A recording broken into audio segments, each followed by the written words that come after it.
Damas y caballeros, bienvenidos a un nuevo episodio de Tertuliadura. En el día de hoy tengo dos titanes, un titán que viene de Colombia y un titán de nuestra tierra, el doctor Jorge Baiter y Juan Carlos Simón. Este episodio llega a ustedes gracias al Banco Popular.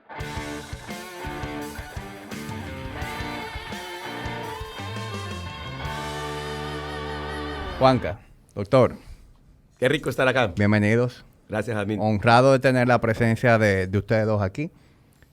A Juan Carlos lo conozco de hace más de 10 años. De hecho, fue mi primer mentor en el mundo del entrenamiento. Y su trabajo, pues, habla por usted solo. Usted es una persona muy reconocida en Colombia. En las redes sociales se ha vuelto en un movimiento. Tiene una manera muy peculiar de compartir contenido.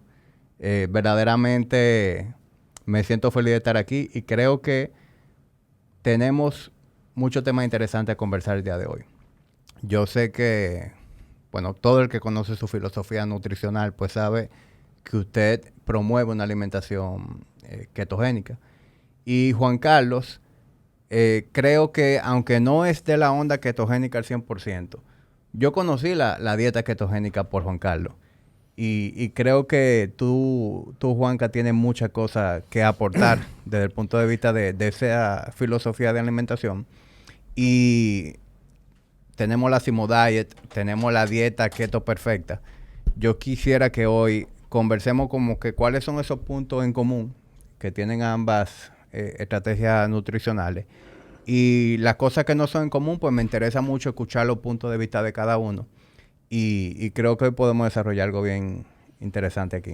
Bueno, nada más puedo decir que muchas gracias por la invitación y para mí es un honor compartir con el doctor Baiter. Tú sabes que una de las cosas más me gusta, los dominicanos somos, aquí le llamamos chismosos, tú sabes. O sea, les gusta compartir y ver la opinión de uno en función cuando un profesional pondera algo y más del nivel calibre tuyo. Te voy a tutear, doctor. Claro que sí. Entonces a veces me mandan las cosas. ¿Qué tú opinas de lo que dice el doctor Baiter? Digo, pero es que no tengo nada que opinar. O sea, prácticamente estamos buscando lo mismo, que es la flexibilidad metabólica, la salud a través de los alimentos y entender que lo que nos enferma es lo que comemos y otras cosas más de nuestro ambiente y nuestro cuerpo se rechaza ese entorno o esas decisiones enfermándonos. Y usualmente la forma de poder curar el cuerpo es removiendo aquello que nos enfermó y permitir que él tenga esa resiliencia fisiológica de buscar su equilibrio a través de retornar ese equilibrio, digamos así, o esa cronicidad que causamos por estos hábitos. Digo, bueno, pero que al fin y al cabo no hay mejor estrategia, al fin y al cabo. No la hay. No existe mejor estrategia terapéutica y muchas veces profiláctica para prevenir estas enfermedades creadas por los hábitos que crear un estado cetogénico. Punto. Así es, y yo estoy feliz de estar con ustedes. Gracias. Porque compartimos la filosofía que lleva miles de años, ¿no? Porque Hipócrates nos dijo en el año 450 a.C., que la comida sea tu alimento, que tu alimento sea tu medicina y que tu medicina sea tu alimento. Y eso yo creo que por cuestiones económicas y de vendernos cosas se cambió. Y hoy en día comemos para enfermarnos. Esa es la realidad. Y por eso tenemos un mundo con 60% de prediabéticos, 30% de diabetes, 10% de diabéticos, 40% hipertensos y todo el mundo enfermo. Y es porque nos olvidamos de nuestros orígenes, ¿no? Y por eso estoy feliz de que estemos dando un mensaje al mundo de que podemos recuperar nuestra salud, de que podemos revertir nuestras enfermedades y que es simple y fácil. Es simplemente sabiendo elegir las pequeñas decisiones de cada día de lo que metemos a nuestra boca. Sí, 100%. Doctor, estuvimos conversando un poquito antes de empezar a grabar. Usted duró 20 años siendo intensivista y usted tuvo la oportunidad de ver cómo muchas personas fallecían ante sus ojos por esas condiciones que usted mencionó antes. Y usted me estuvo comentando de que usted siempre hacía ese ejercicio de querer saber cuál era el estilo de vida de esa persona. Y muchas veces esas personas venían de un estilo de vida en donde no comían carne roja, en donde limitaban totalmente el consumo de grasa, precisamente porque esa había sido la prescripción de su médico en el momento. Y que eso le empezó a hacerse cuestionantes. Y fue, digamos, que lo que lo llevó a esa filosofía de dieta ketogénica. Bueno, cuando yo estudié medicina nos dijeron siempre que las enfermedades eran genéticas, ¿no? Y que si mi papá murió de infarto, o si mi papá era diabético, o si era hipertensa, yo me iba a morir de lo mismo. El cuidado intensivo, hoy en día, de 60 millones de personas que mueren en el mundo, 20 millones mueren de infarto de miocardio e infarto cerebral. Y yo trabajé en una unidad de cuidados intensivos cardiovascular, y que solamente veía morir gente de infarto de miocardio y de infarto cerebral. Y tenían cosas en común, y lo que tenían en común eran, el 70% eran obesos, pero ojo, el 30% eran personas delgadas, o sea, que no tenían ni siquiera sobrepeso. Nos habían dicho que el colesterol no mataba. 70% de los que ingresan con infarto llegaban con el colesterol normal. Y eran personas que, como te contaba, cuando yo les preguntaba cómo comían, dijo, doctor, yo no como el huevo, pero sin yema. O sea, solo la parte blanca. Yo me como el pollo, pero sin la piel. Yo me como la carne, pero sin el gordo. Dijo, ¿cómo así? Dejamos de comer grasas y nos... ¿Pero qué es lo que comen, no? Yo desayuno con jugo de naranja. Me encanta comer arroz, me encanta platanito, y cada día como 3, 4 veces o 5 veces al día con carbohidratos. Y ahí es cuando comenzamos a investigar, y sí, no, eso no lo inventé yo. Hay cientos de estudios que nos muestran que hoy en día la enfermedad moderna, como estábamos hablando con Juan Carlos, está derivada de lo que llama la resistencia a la insulina. Todo el azúcar que comemos, todo el carbohidrato que comemos, ya la gente debe entender que no solamente el azúcar, todos los carbohidratos se convierten en azúcar. Y al final nuestro cuerpo guarda muy poquita azúcar, solamente guarda 800 gramos, y yo en una semana me como 3 kilos de azúcar. Entonces todo el exceso de azúcar se convierte en grasa, y esa grasa al final que viene del azúcar nos termina matando. Y es ahí cuando dijimos, bueno, ¿qué tal si ponemos la salud del mundo en cuidado intensivo? Tú dijiste algo, era intensivista, no. Yo dejé de trabajar en unidades de cuidado intensivo y ahora entré en redes a poner la salud del mundo en cuidado intensivo. Y yo creo que esto que iniciaron personas no médicas necesita el apoyo también de personas médicas que le den validez a lo que todo el mundo está hablando y a lo que todo el mundo sabe. Todo el mundo sabe que el carbohidratos en exceso nos está enfermando y nos está matando. Sí. Y eso ha sido bonito porque ha sido reconocido no solamente por las personas, sino por las personas que están trabajando en esto. Sí. Y hay muchos expertos del área de la salud que promueven ese tipo de alimentación, de hecho. Hay muchos expertos hoy en día, pero que por alguna razón, o sea, la pregunta, ¿qué tiene el doctor Baiter diferente a los demás? Digo, no, es la forma de comunicar. Sí, 100%. Yo lo único que quiero es que la gente... Y créeme que es muy efectiva, porque cuando tú utilizas esos, yo le llamo anclaje en programación neurolingüística. Cuando dice el doctor Baiter, digo, es que para que el mensaje llegue, tú sabes. Claro. Porque cuando vas con paño tibio no llega suficientemente bien. Ahora cuando le echas el jarro de agua fría, la gente despierta. Que tú también. Yo digo mucho a la gente, y la gente, incluso me llegó un paciente hace como 2 meses y me dice, ¿sabe por qué estoy aquí? Porque usted me dijo estúpida. Porque yo le dije tal cosa. O yo les digo, estás vuelto mierda. Digo yo, Branca, lo que pasa es lo siguiente, me dicen, yo le digo, por ejemplo, un ejemplo, no comas fruta. Me preguntan, ¿puede comer guineos? Le digo, guineo es una fruta estúpida. Entonces... Al fin y al cabo, la gente tiene que pasar por un proceso de reestructuración. Porque es que, mira, tú sabes que de la forma que yo lo he visto, Jorge y Hamid que tiene mucho tiempo conociéndome, yo he ido mucho más a fondo a entender qué ha pasado con los seres humanos y cómo también el ser humano, por ejemplo, ha logrado, o los intereses de las grandes corporaciones, ha logrado meter en el subconsciente una campaña repetitiva, constante, y casi siempre las tendencias de qué comer o no van infundadas en el miedo. O sea, la gente va a mi consulta y me dice, tengo un colesterol en 225, 230. Veo los triglicéridos en 54, HDL en 60, insulina basal por debajo de 5, glicemia en 72. Digo, pero es que tú tienes un perfil metabólico, cardiometabólico perfecto. Y se quedan pensando y dicen, sí, pero quiero bajar el colesterol. Digo, ¿pero por qué? Si es una molécula extremadamente importante para ti.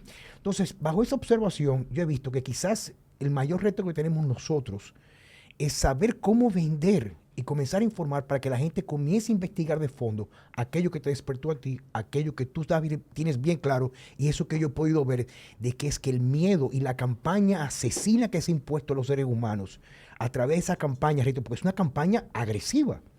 Tú vas al supermercado y ves bajo en colesterol. Si te venden algo con la idea que bajo colesterol es ideal para ti, tú entiendes que mientras menos es mejor. Pero es todo lo contrario, y los estudios son concluyentes que personas con perfiles a tendencia de alto colesterol total tienen más probabilidad de vivir porque el colesterol es muy importante para múltiples funciones.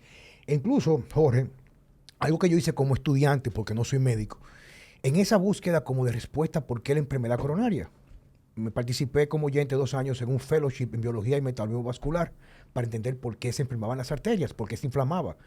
Y prácticamente le digo a las personas, es que no existe tal cosa, que hay un número de colesterol que pese tanto como que penetra las arterias. Tiene que haber un proceso inflamatorio inicial que se causa por el exceso de azúcares refinados, todo lo que son procesos o alimentos procesados que causen esa inflamación del endotelio y una cadena de eventos del sistema inmune, como tú dices.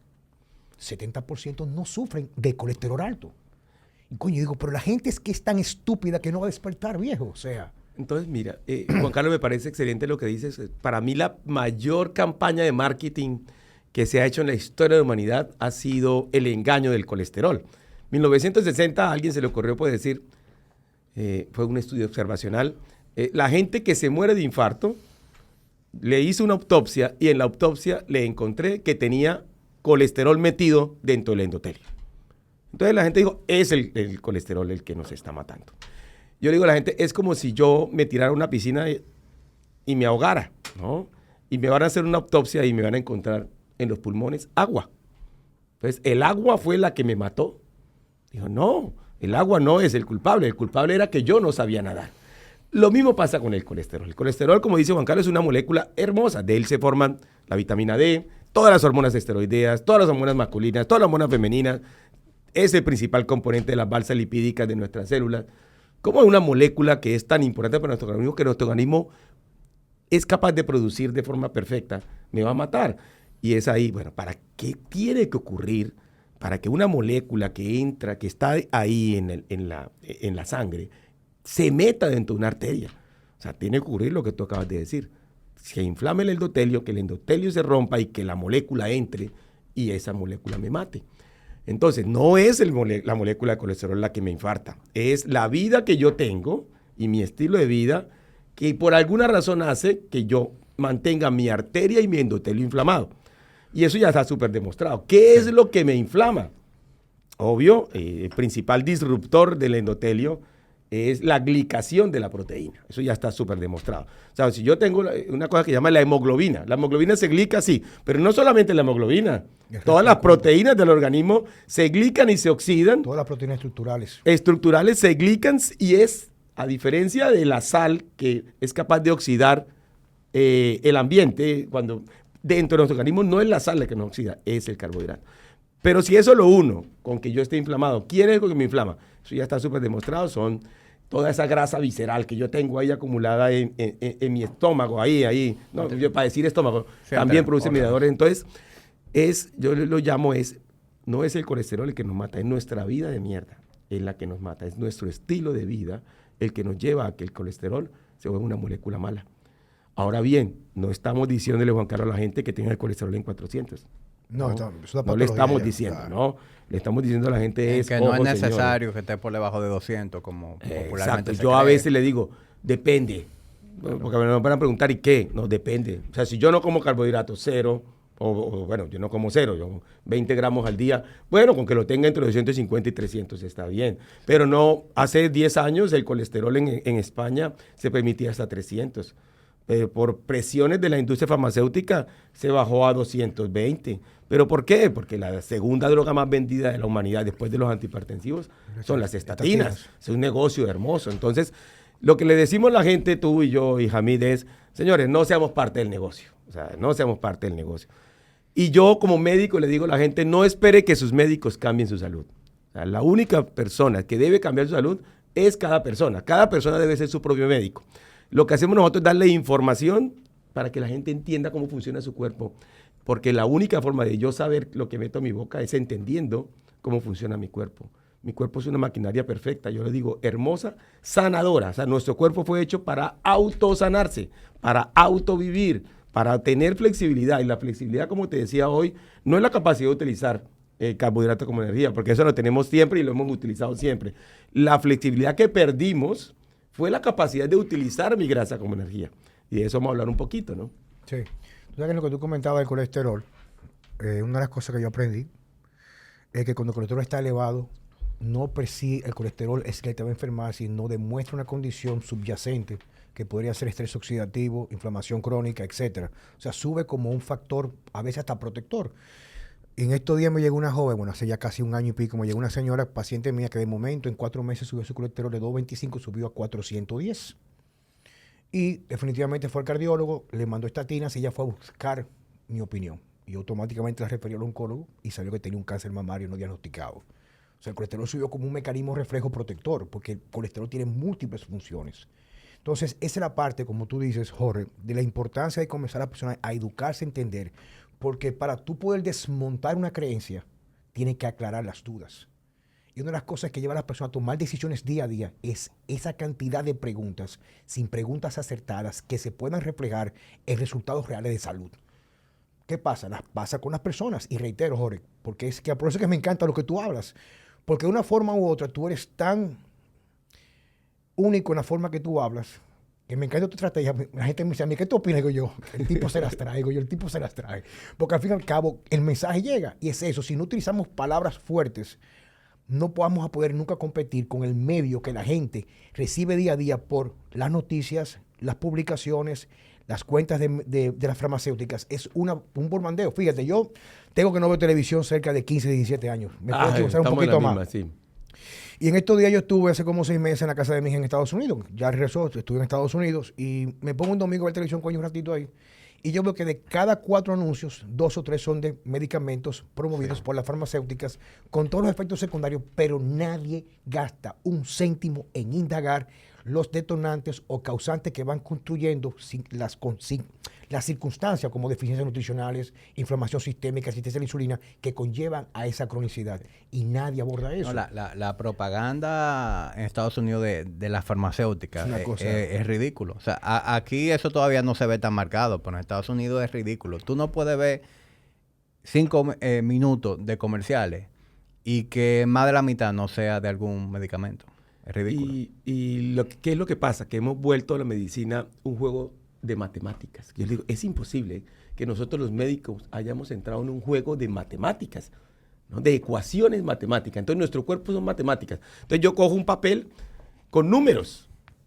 Yo les digo, yo no veo, a mí me dice, doctor, léame mis exámenes. Digo, yo no veo números, yo veo personas. Clínica. Que veo, entonces es imposible que un cardiólogo coja a una persona que pesa 120 kilos, que tiene los triglicéridos en 200, que tenía el colesterol normal y que de un momento a otro esa persona bajó de 110 kilos a 70 kilos, como tú dices, Juanca, le bajaron los triglicéridos a 60, le bajaron sus exámenes hepáticos, revirtió su prediabetes, mejoró su hemoglobina glicosilada, cogió sus enzimas hepáticas y la mejoró, cogió su ecografía hepática y le quitó el hígado graso.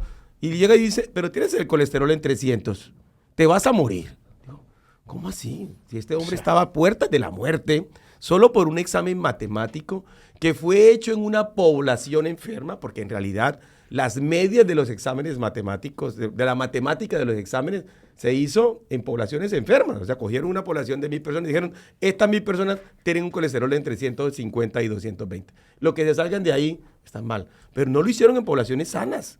Entonces, por eso es cuando nosotros decimos, bueno, tenemos que decir la verdad al mundo. La verdad al mundo es que no somos una ecuación matemática, que somos personas y que somos personas que nos hemos acostumbrado a vivir enfermas y que hemos normalizado la enfermedad. Hemos normalizado vivir sin energía, hemos normalizado vivir con dolor de cabeza, hemos normalizado que los hombres ya no se nos pare, hemos normalizado que no tengamos hijos, hemos normalizado que las mujeres no menstruen, hemos normalizado que hemos normalizado la enfermedad. Entonces, cuando llegamos a decirle, miren, esto no es un juego ni de medicamentos. Y yo no voy a cuestionar a los médicos porque yo soy médico y yo entendí que fui criado como médico esos 10 años o 12 años de universidad por un sistema que quería simplemente mantenerme alejado de la salud. Los médicos no tenemos ni idea de salud. Nosotros en los 10 años de medicina, debo decirle para que no nos critiquen, lo único que aprendimos fue 57,000 enfermedades y cómo logro colocarle un parche a la enfermedad. ¿Cómo lo coloco? Pues si llegas hipertenso, te doy una droga para la tensión. Si llegas diabético, te doy una droga para la diabetes. Si llegas con una enfermedad autoinmune, pues te doy corticoides. Pero nunca nos dijeron y nunca nos enseñaron en la facultad de medicina que yo podía comer para sanar. Nunca. ¿No? Ni tampoco nos dijeron que era la comida la que nos enfermaba. nos habían dicho que el 50% de las diabetes tipo 2, y tú lo sabes, Juan Carlos, así está escrito, vayan y busquen en cualquier libro de medicina interna, el 50% de las diabetes tipo 2 son genéticas. No se ha encontrado un gen anómalo de la diabetes. ¿Sabes lo que digo a las personas, Jorge? No es un asunto genético, es que tú heredas los hábitos de alimentación de tu familia. Hereda, como yo digo, la forma de comer mierda de tus papás. Pero mira que la mamá de mi hija Diana, que la quiero muchísimo, sus abuelos mueren de temprana edad por pico de insulina, diabetes descontrolada. Yo le pregunto, ¿y qué tú desayunabas cuando eras niña? Un bizcochito con una Coca-Cola. ¿Quién más? Mami me la daba. ¿Qué come tu madre? Lo mismo. ¿Qué come tu padre? Lo mismo. Entonces, todos terminan con diabetes y dicen que es hereditario. No, tú heredas los hábitos. Exacto. Tú heredas las costumbres. Entonces, si tú no cambias ese dictamen, definitivamente tú vas a arrastrar de generación en generación, pero no porque haya una expresión genética que se activa por epigenética lo que tú comes para que te cause. Tú causas tu enfermedad. Y la única manera, reitero, de revertirlo o evitarlo es cambiando los hábitos. Exactamente. Somos producto de nuestros hábitos.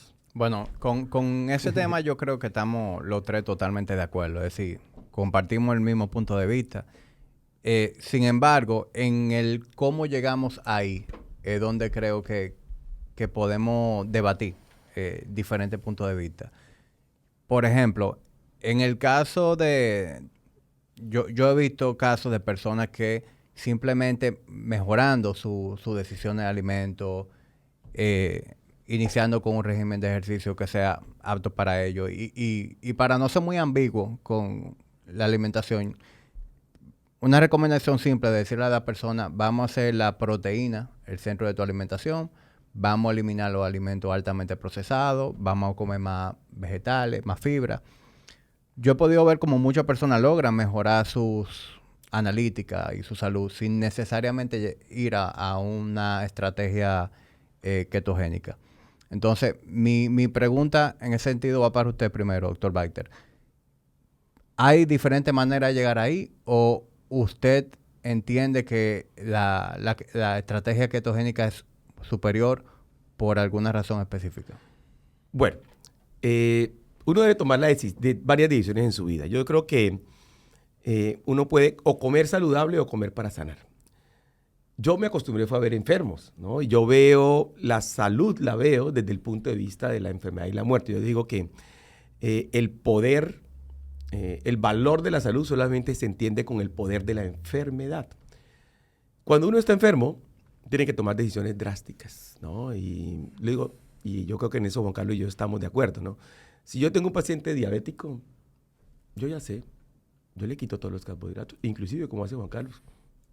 Me quito hasta las verduras. Yo le pongo en ese caso, y perdón que te interrumpa, sí, pero tranquilo. es que bueno, primero, por Dios, me siento muy halagado, porque tú siendo médico con esa trayectoria, tú has utilizado palabras que yo utilizo en mi práctica profesional. Me llegó una chica con una condición autoinmune, desastrosa, con un lupus descontrolado, hace apenas 2 semanas atrás. Y la gente de mucho que el dinero no es un factor limitante, han ido a tratarse con especialistas, y me dice a mí, pues sí, pero lo que pasa es que cuando yo reviso lo que tú comes, no es que tú comas tan mal, porque come dentro del esquema de que no se alimenta tantos procesados, pero sí tiene un alto contenido de alimentos proinflamatorios, algunos cereales y algo. Digo, es que la única manera en una condición extrema son medidas extremas. Solamente la forma de salir del hoyo para tú poder luego encontrar, individualizar tu alimentación es yéndote al extremo total. Yo hago una dieta completamente carnívora, solamente carne, sal y agua por 20 días, y me escribió ayer a mi asistente, una doctora Veridalia, me dice, llamó fulanita, la joven, que prácticamente dejó los medicamentos como usted dijo, no paró de corte, de repente lo que es el corticosteroide, bajamos la dosis, pero paró los inmunosupresores. Después de 12 días no tiene dolor. Entonces, en ese caso estoy de acuerdo, o sea, me refiero, para ir más o menos abordando juntos sí. Esa parte, es que tú tienes que tomar en cuenta, en primer lugar, que quizás los parámetros metabólicos de cada quien son tan distintos y qué tanto tú quieres lograr con algunas personas. Y como dice él, problemas extremos, condiciones extremas, medidas extremas. Yo opino igual, yo soy un hombre de blancos y negros, a mí no me gustan los grises, siempre lo he dicho, ¿no? Para mí los grises, los mediocres no, o sea, eso que quieren comer de un poquito de todo no está bien, porque o hay enfermos o hay sanos, pero hay una clase de personas que son las personas delgadas que se creen sanas, no está bien. Entonces, por lo menos, ¿Cuál es la principal causa de consulta médica hoy en día? La enfermedad autoinmune, tú lo acabas de decir. No solamente el lupus, el Sjögren, la artritis reumatoidea, la diabetes tipo 1, estamos la rosácea, enfermedades de piel, la esclerodermia, es la principal causa de consulta. Hoy en día en el mundo, 1 de cada 6 personas tiene una enfermedad autoinmune. 1 de cada 6 personas. Y esas personas, tengo que quitar todos los disruptores. Y los disruptores de esas personas no es el azúcar, ¿no? Principalmente tiene que ver con las proteínas que tienen los carbohidratos. O sea, hoy en día está el gluten. Y el gluten no solamente lo tiene las harinas de trigo, cebada y centeno. También el arroz tiene algo de gluten. La avena tiene avenina, tiene un poquito de gluten. Entonces uno, como dice Juan Carlos, yo me voy por lo sano. Te voy a quitar todo. Todos los carbohidratos. Todos los carbohidratos. Porque no solamente revierto la enfermedad autoinmune, sino que además de eso voy a revertir la enfermedad más frecuente que se llama la resistencia a la insulina. Entonces, yo le digo a las personas, vamos a dar un mensaje, es no solamente cómo revertir mi enfermedad, sino vivir sin miedo a enfermar, porque es la segunda parte. Entonces, hay un montón de personas delgadas que hacen ejercicio. Para mí el ejercicio, como yo le digo a la gente, el ejercicio no empata. El ejercicio no es que yo coma mal y con el ejercicio empato, que la gente dice, esto es un juego de calorías. No, aquí hay muchas enfermedades que no tienen que ver con las calorías, entre esas la enfermedad autoinmune. Entonces yo le digo a la gente, miren, o usted vive y come para sanarse, pero más que todo para vivir sin miedo a enfermar. Entonces, porque hay gente que espera a estar enferma para tomar la decisión de sanarse, ¿no? Yo le digo a la gente, pero ¿qué tal si tú más bien vives acorde a una filosofía de vida en la cual cuides muy bien todo lo que metes a tu boca? Yo no le digo a la gente, nunca más vuelva a comer carbohidratos. Quiero que lo entiendan. Yo le digo a la gente, en el proceso de sanación, que para algunos es 6 meses, 7 meses, 1 año, 2 años, porque hay gente que se inyecta insulina y va a necesitar hasta 2 años para revertir su enfermedad.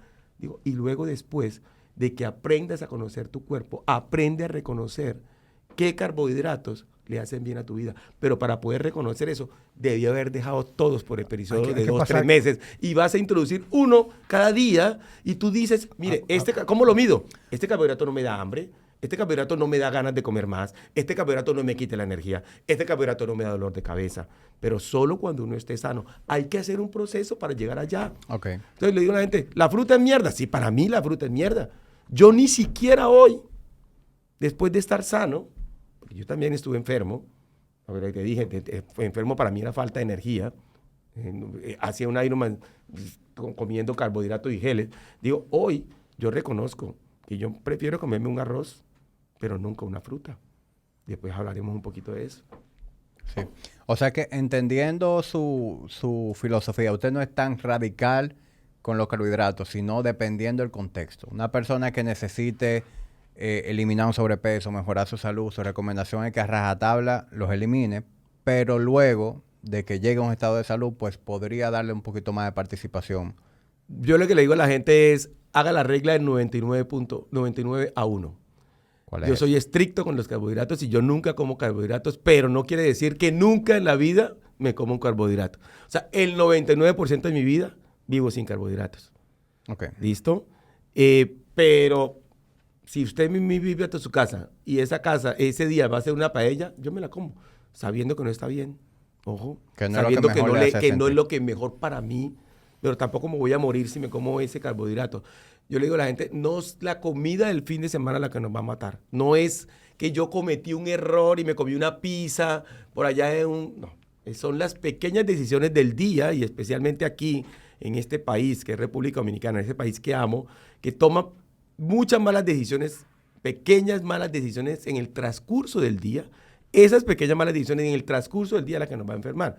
Entonces me decían, entonces tengo que hacer todo una vez. Digo, comience con algo, ¿no? Comience interpretando cuáles son el enemigo principal. El enemigo principal lo tenemos claro, es el azúcar. Hay que quitar el azúcar.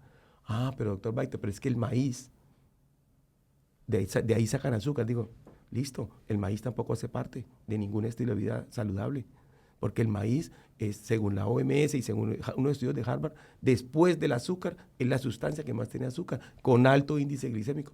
O sea que me va a quitar la arepa. Digo, Obvio, la arepa tampoco hace parte de un estilo de vida saludable. Entonces ahí uno comienza a ir quitando cosas. Pero el que quiera sanarse, aquí ya lo dijo Juan Carlos, o sea, uno le toca ser radical desde el principio. Yo le digo a todos, todo el que quiera iniciar, no me pida permiso a mí. Ni siquiera le pida permiso a su médico. O sea, nadie tiene que pedirle permiso a un médico para iniciar a comer para sanarnos. O sea, como le digo, ¿por qué si comes mierda todo el día y si estás comiendo no le pide permiso a tu médico? Pero sí le pide permiso para poder comerte 5 huevos al día. O sea, estamos en un mundo donde nos hicieron reconocer los enemigos en la comida natural. Entonces ya es un pecado comer carne con las... Es lo que hablamos en la Sí, campaña. es pecado comer huevo, pero no es pecado comerme en la noche un jugo de mango antes de acostarme. O sea, No, y es como te dice, esas cuestionantes que son selectivas.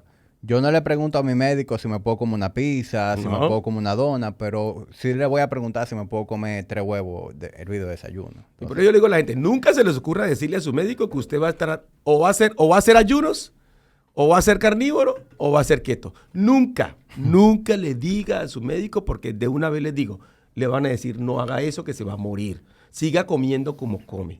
Y por eso todos vamos a morir como todo el mundo. Y aquí, por suerte, hay un grupo de médicos que es muy de esa línea, que en ese caso yo que le digo, no, cambia de médico, ve dónde... Sí, yo también le digo lo mismo, cambia de médico, o el que le digo, suavícelo. Digo, doctor, mire, es que a mí no me da hambre en la mañana, entonces yo como un poquito más tarde. Es que yo no soy a hacer keto, pero ya no voy a comer carbohidratos. Voy a bajar mucho los carbohidratos. Entonces, suavícelo un poquito la noticia porque no estamos preparados todavía para que nos digan que va a ser carnívoro, ¿no? Juanca, en la dieta Simón, yo sé que funciona por fases de implementación y asumo que bajo ese mismo criterio de primero vamos con una fase... La primera fase es básicamente eliminación. Yo elimino todos los alimentos que sí para todo el mundo son ultrainflamatorios y también aquellos que para la mayoría sí lo son también. Esa es la fase número 1 que permite reparación del intestino como centro hegemónico de la inmunidad.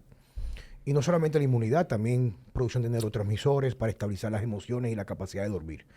Porque me di cuenta con los estudios y observaciones de muchos años que definitivamente el problema es el azúcar elevada en sangre, pero muchas veces hay otros factores de estilo de vida divorciados de la alimentación que incrementan el azúcar, como insomnio, trastorno de sueño, falta de luz solar. Hay múltiples factores que como un factor o factores de alejarnos de nuestra naturaleza son estresantes. El estrés produce cortisol produce glucosa y se dispara la insulina. Y la insulina va a ser la hormona mediadora de todos los factores que inciden con la cronicidad y enfermedades. Entonces, lo que yo hago con la fase 1 de mi alimentación es, que es una fase, un libro creado, no para gente de muchos recursos económicos, sino para cualquier persona. Es una forma de tú comenzar a reeducar tu cuerpo. Primero es yo elimino todo que ningún ser humano debería de comer nunca. Exacto. Nada de eso. ¿Estás conmigo? Fase 1. Y aquellas cosas que también a algunas personas. Hay personas, por ejemplo, que podrían comer a lo mejor al mes, por decir así, un pan de masa madre, pero también tiene su impacto. Como dijo una profesora, una doctora que cogí clase con ella, decía, never underestimate the power of a gluten-free diet. Nunca subestimes el poder de una dieta sin gluten. El gluten, aunque tú no tengas cierto grado de sensibilidad, de rechazo, va a afectar siempre tu inmunidad. Tú eliminas todo eso. Entonces, en la segunda fase, como tú dijiste, Jorge, tú comienzas a introducir poco a poco carbohidratos y vegetales, porque un cuerpo sano puede manifestar el rechazo a un alimento. Un cuerpo enfermo ya dejó de hablarte, ya tú no lo escuchas el cuerpo enfermo. Entonces, cuando tú vas introduciendo los alimentos poco a poco, la gente me dice, ¿sabes una cosa? Me sentía con una energía impresionante, un control, nada de ansiedad. Llego a los lugares y no siento motivación de comer cosas que anteriormente no podía controlar. Tú retomas el control de lo que tú vas a comer. Ya la comida no te controla a ti. Y me sabe una cosa, fui a una actividad social y me tomé un capuchino de máquina. Me dice, me dio una diarrea por 24 horas y una inflamación que tuve que hacer un ayuno sin querer por 24 o 36 horas porque mi estómago se cerró. Digo, bienvenido. Tienes un cuerpo que se manifiesta de forma noble para decirte, no me des esa mierda más. Entonces, eso es lo que hace mi dieta. Va a ir reintroduciendo por fases y va a tomar en cuenta también en algunos factores ciertos indicadores en las personas como tolerancia a algunos alimentos. Tú dijiste algo muy importante, Jorge, y no, eso se tengo que dar el crédito a quien yo se lo aprendí, que es el doctor Eric Burke, que él dice que casi siempre las personas comprometidas metabólicamente con más incidencia de muerte por trastornos metabólicos son los flacos, que no engordan por comer basura. Porque por lo menos el gordo se le manifiesta morfológicamente un cambio de rechazo. Pero hay flacos que dicen, yo como lo que sea y no engordo. Estás descojonado con un hígado graso.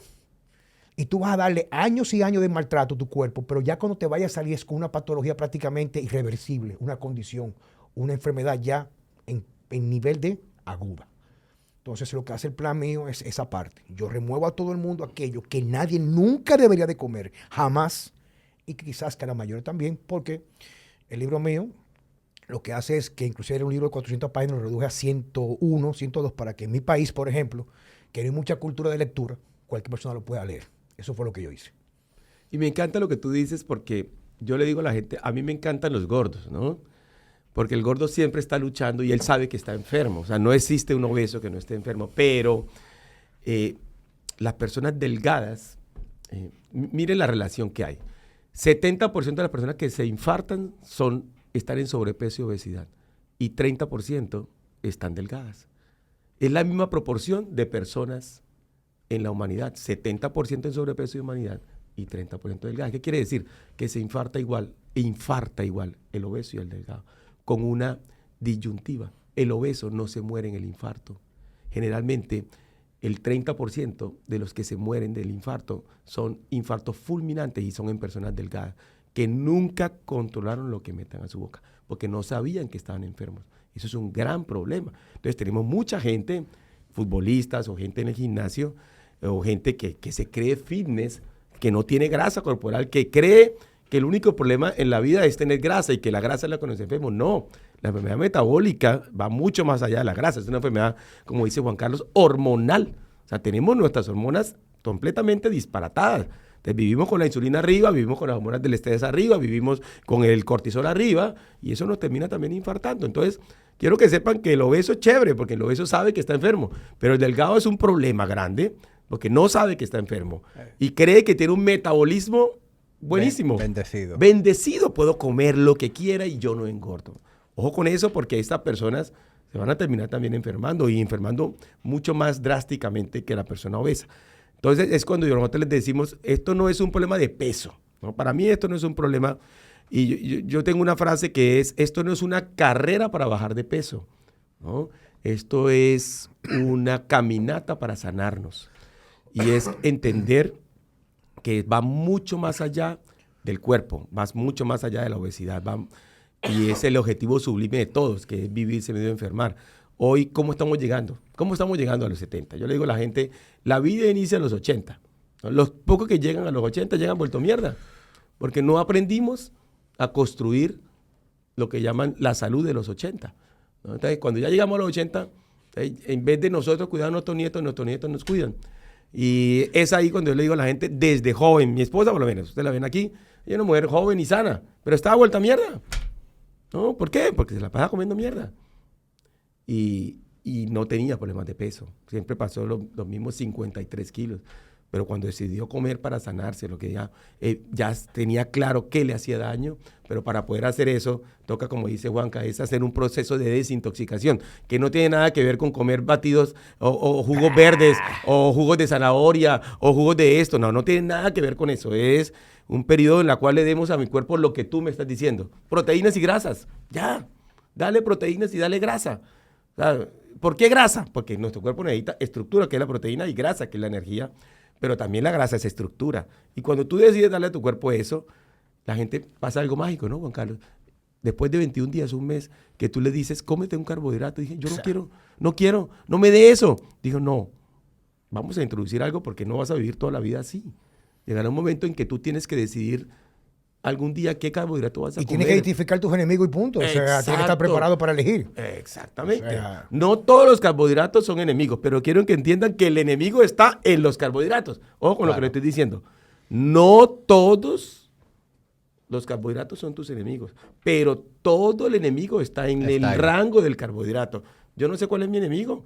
De pronto para el enemigo de Juan es el arroz y para mí es la fruta. Yo identifiqué que la fruta no me hace bien, pero me tocó vivir un proceso en el cual no comí nada para luego introducir alguros y decidir, bueno, este me hace bien. A o mí me la hace fruta mal. definitivamente a mí me inflama. O sea, yo como De fruta, una. por No, ejemplo... no importa qué fruta sea. Bueno, mira, yo te puedo decir que o sea, la ventaja es que yo siento, oye lo contradictorio que es, o interesante, lo correcto. Yo siento que la fruta me asienta bien el estómago, pero el día siguiente me levanto inflamado. Si automáticamente como mi cuerpo pierde tonicidad muscular, quiere decir que hay un efecto de inflamación sistémica por retención de líquido. Es una de las manifestaciones en cual rechaza, aumenta el flujo, el volumen para mediar mucho más bien la respuesta inmune a algo que no está bienvenido en tu cuerpo. Yo me la puedo comer y yo he tratado de introducir frutas como hace el tipo Carnivore Andy Por saladino. por saladino, pero cuando la trato automáticamente me cae muy mal. O sea, Lo que yo le digo a la gente, la fruta es un excelente productor de mierda, ¿no? O sea, utilízalo para eso, pero así no debe ser. ¿Qué pasa? Y de eso vamos a hablar un poquito. O sea, la fructosa. Hablamos de la fructosa. El organismo humano no fue hecho para metabolizar la fructosa. Sí, ¿no? de hecho... O sea, los chimpancés sí, y los murciélagos también.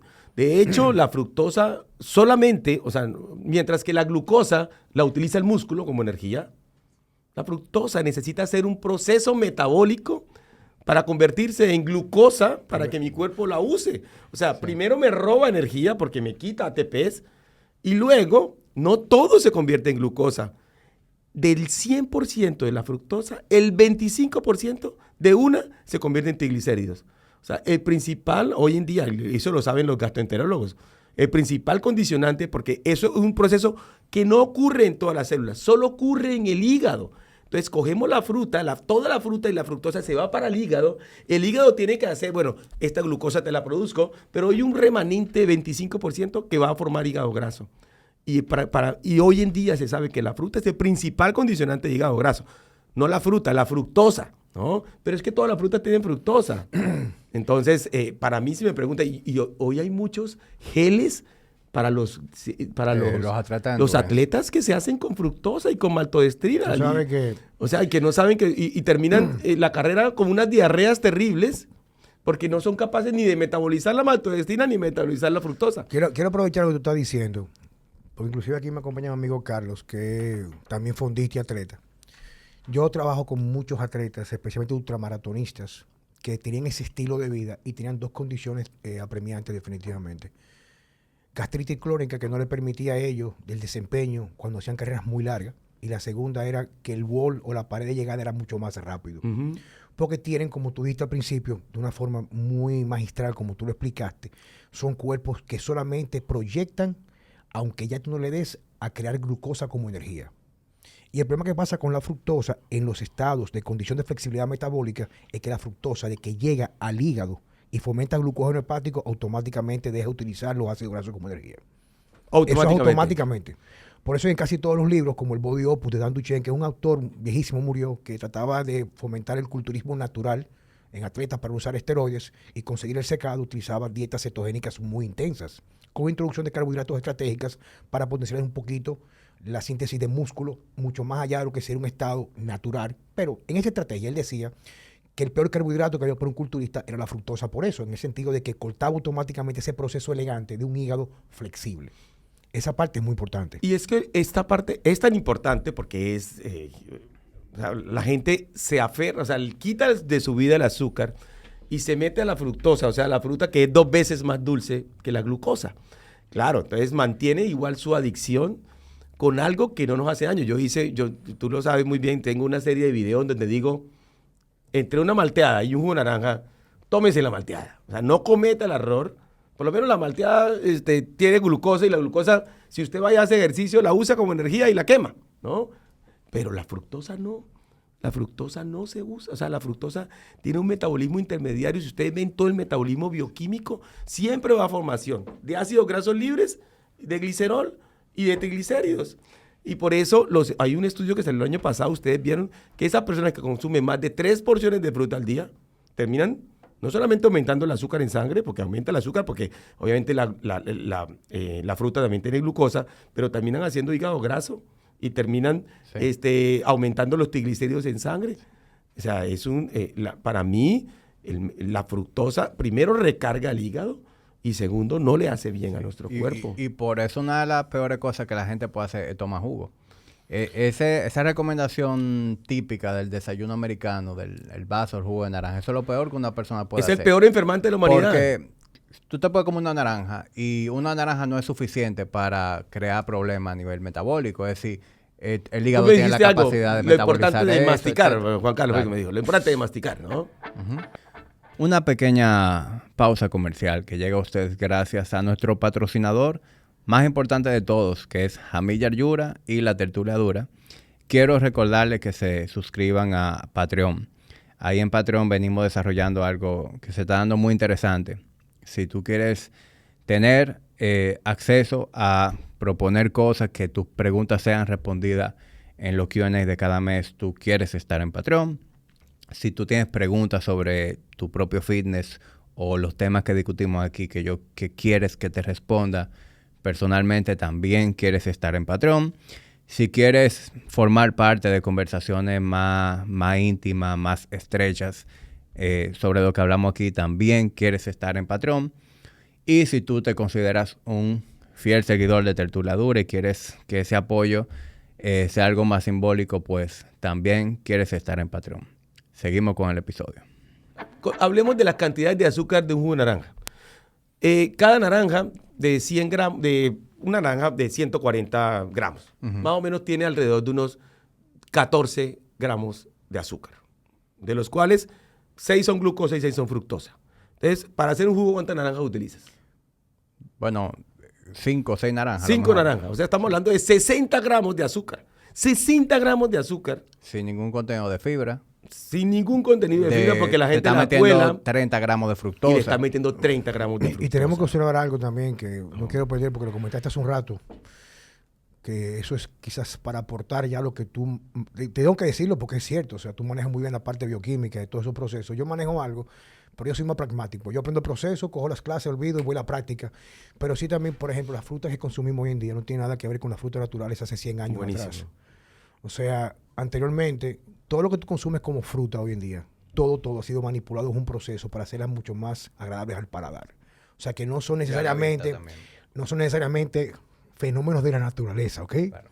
No podemos confundir una cosa. Por ejemplo, aquí te vas a la cordillera y las guayabas, que llamamos aquí las guayabas, no sé cómo se llama en Colombia, guayaba también. pequeñitas, las más grandes son de ese tamaño. Y te la comes en la boca, te la pones en la boca y prácticamente es difícil de tragar de lo amarga que son. Tú consigues aquí en la ciudad guayabas de este tamaño, por injerto, manipulación genética, son extremadamente dulces.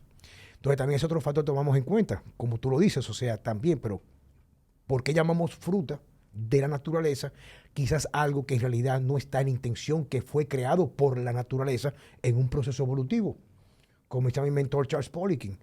Por eso es que las frutas que tienen menos cantidad de azúcar, que no son muy agradables, podrían ser las más adecuadas, porque debido a que son pequeñas, con poca cáscara, tienen que crear más antioxidantes por el efecto de los rayos ultravioletas. Sí, como el caso de los berries. Los berries podría ser, pero tú no te vas a comer unos berries con la misma cantidad o gusto que te puedes comer, por ejemplo, un 5 cambur bananos, de o piña. una patilla, un melón, o esa ensalada de fruta. Y además, quiero que la gente entienda, nuestro cuerpo a nuestro cuerpo no le gusta la glucosa, a nuestro cuerpo no le gusta el azúcar. Tan es así que lo que uno puede acumular de glucógeno son pincos 800 gramitos en todo el cuerpo. ¿Sabes que 800 gramos, si yo peso 75 kilos, que yo tengo 800 gramos de azúcar? Pero hay una parte que les va a impresionar mucho más. Tan no le gusta el azúcar, que el azúcar en la sangre, que la gente dice, bueno, yo tengo 90 miligramos por decilitro. Lo tengo perfecto, dice la gente, ¿no? ¿Saben cuántos son 90 miligramos por decilitro? Es alrededor de 0.9 gramos por litro. ¿Cuántos litros tenemos de sangre? Tenemos 4 litros. Multiplique 0.9 por 4. Todo nuestro cuerpo en la sangre tiene 3.6 gramos de azúcar. O sea, es media cucharada de azúcar. Es lo que tiene toda mi sangre. Y la gente quiere comerse, pues necesito mantener el azúcar en mi sangre. Pero si mi azúcar en mi sangre son 3 gramitos, es una cucharadita pequeña, Y aparte ¿por qué le voy a meter 500 gramos? Es autorregulada, tú produces Sí. azúcar, por Dios, o sea, Exacto. estamos diciendo desde un punto de vista de que en nuestro cuerpo no existe tal Pero cosa. produce azúcar para producir 3 gramitos, Sí, que es lo sí. que necesita mi sangre, 3 gramos. Y yo me como 500 al día o 300, o sea, la gente come 300 gramos al día, cuando lo que necesito son 3 gramos. 3 gramos de azúcar es lo que tiene todos mis 4 litros de sangre. Entonces, señores, o sea, debemos entender, tan no le gusta el azúcar, pero sí le encanta la grasa, que todo el azúcar que yo como, mi cuerpo la convierte en grasa saturada de cadena re larguísima, que es la que yo tengo acumulada como triglicéridos, porque mi cuerpo dice, esa es mucho más eficiente, no me hace tanto daño, pero el problema es que ya acumulamos demasiado. Y es cuando ahí Juan Carlos y yo le decimos a la gente, ¿qué tal si ponemos a utilizar esa grasa? Y lo que llama flexibilidad metabólica es la capacidad que tiene el ser humano, que hemos perdido de utilizar la grasa. ¿Pero qué tengo que hacer para utilizar la grasa? Juan Carlos ya lo dijo muy bien, que me encantó. Digo, tienes que dejar el sustrato que te está enfermando, que es el carbohidrato. Tiene que quitar la razón por la cual depende del azúcar. Exactamente. Para obligar al cuerpo en un proceso de transición Obligarlo. que puede durar, depende de tu nivel atlético, puede durar 3, 4, 5 de una gente sedentaria hasta 3 semanas para poder entrar en ese estatus real de flexibilidad metabólica. Cada quien es único. Pero eso es otro tema. Pero el asunto es que definitivamente bajamos lo mismo. Inclusive cuando tú comentabas algo hace un rato del hecho de las condiciones autoinmunes y lo que decías a mí, de personas que tienden a comer un poco mejor de la media. Lo que pasa es que tú vas socavando poco a poco tu salud. Poco a poco, poco a poco, poco a poco. Inclusive hay una doctora que se llama Pamela Smith, que es directora de uno de los directores del Instituto Norteamericano de Medicina Funcional y la Academia Norteamericana de Medicina Antiedad, que ella dice que cuando ella se graduó, una mujer de 80 y pico de años, aún está ejerciendo, dice que cuando ella se graduó, la estimación de ver una condición autoinmune en su carrera profesional, para ese momento la estadística eran 2 personas en toda su vida profesional. Y ahora tú dijiste que eran 6 de una persona, ¿verdad que sí? Con Sí, una de cada 6 personas hoy. Y eso tiene mucho que ver cómo nosotros vamos introduciendo alimentos que no están diseñados para nuestro organismo de una perspectiva evolutiva. O sea, hay alimentos que nosotros consumimos que podrían ser considerados, entre comillas, nobles, pero van socavando poco a poco nuestra capacidad y resiliencia de poder manejar múltiples factores que podrían llevarnos a detonar a una enfermedad. Por eso es que el libro mío, cuando la gente me pregunta, ¿cuándo paso de la fase 1? Yo le respondo, yo vivo en fase 1. La fase 2 es un día salir a comer, tomar un vino. Tú y yo tenemos el mismo método. Yo también por fases y lo opino igual que tú. Yo vivo en fase 1. Pero retomo mi fase 1. Exactamente. O sea, yo no me salgo de ahí porque me mantiene. O sea, no estamos invitando a la gente que consuma carbohidratos todos los días. ¿O no? Es lo que tú tratas de decir, ¿no? Sí, vives en tu fase 1 bien chévere. Yo trato y cuando te sales, ya tú sabes con qué te sales. Yo trato de utilizar alimentos de forma inteligente que yo sé por sí que es muy bienvenido, en cierto modo, al cuerpo humano. Y la gente va manejando una fase 1, una fase 2. Entonces, la fase que le siguen a la fase 1 es reintroducción y luego la individualización, saber cuáles alimentos son nobles para ti y cuáles no. Exacto. Básicamente, Por ejemplo, eso radica. en tu caso, Juanca, ¿tú comes carbohidratos todos los días? Usualmente 3 a 4 veces a la semana. Depende del grado de entrenamiento de hipertrofia que yo haga. Ok. Usualmente. Y ya, evidentemente... Si no hicieras hipertrofia, ¿cuántas veces tú recomiendas a tu gente que no hace hipertrofia consumir carbohidratos? Una vez a la semana una comida. Exacto. Para regular la conversión de la T4 a T3 a la tiroides, que usualmente se autorregula y creo que se llama el síndrome de baja T3, el asunto de la tiroides, porque una perspectiva evolutiva, el ser humano, pasaba periodos de abundancia de alimentos y por periodos muy prolongados de carencia de alimentos. Entonces, un ser humano en cierto momento de la evolución, es lo que yo he leído, porque no lo vivía hace 25,000 años, era que cuando había procesos o momentos de abundancia muy específica en el año, de quizás frutas, el ser humano comía frutas, porque no iba a salir a cazar, era algo muy peligroso, pero era una estrategia evolutiva para crear un estado de condición de síndrome metabólico transitorio, porque te prepara para lo que se llama the winter syndrome, que cuando tú llegas al invierno con una acumulación de grasa muy específica, permite mantenerte mucho más tiempo, posiblemente para sobrevivir el invierno largo. Incluso hay un libro que yo leí, que he dirigido prácticamente a dosis terapéuticas de vitamina D, donde el autor, que es un médico con un PhD, tenía una teoría que me hacía mucho sentido. En esta teoría él decía que cuando una persona hace hipotermia en aguas bastante frías, casi siempre, y son rescatadas a tiempo, casi siempre a las 72 horas comienza a tener síntomas relacionados al síndrome metabólico. Por ejemplo, neuropatías, problemas en la retina, etcétera. Y él decía que casi tenían mucho que ver que las personas que eran mucho más delgadas no sobrevivían con mucho más facilidad a estas complicaciones post-hipotermia. Y él decía que el ser humano por temporadas comía frutas de aquella época, porque no iba a salir a cazar o iba a recolectar, etcétera, y lo preparaba para el proceso de cuando llegaba el invierno, toda esa acumulación de glicerol, pero hablamos por pocos meses al año, le permitía el resto del año tener más resiliencia a las bajas temperaturas y a sobrevivir en esas condiciones extremas, que no es lo que nos toca a nosotros en este momento. Exacto, entonces ahí no estamos toca, hablando. No es lo que nos toca en este momento. Hasta ahora mismo tú vives automáticamente en un año completo autorregulado, sin pasar hambre. Pero o sea, hoy las personas no, Juan Carlos, no necesitan acumular grasa. No. Nuestros antepasados necesitaban acumular grasa en cierto momento y podían consumir algunas frutas o algo. Pero nosotros no. Entonces, lo que queremos y que estamos unidos es en este proceso de que la gente utilice su grasa, su corporal. No la estamos usando.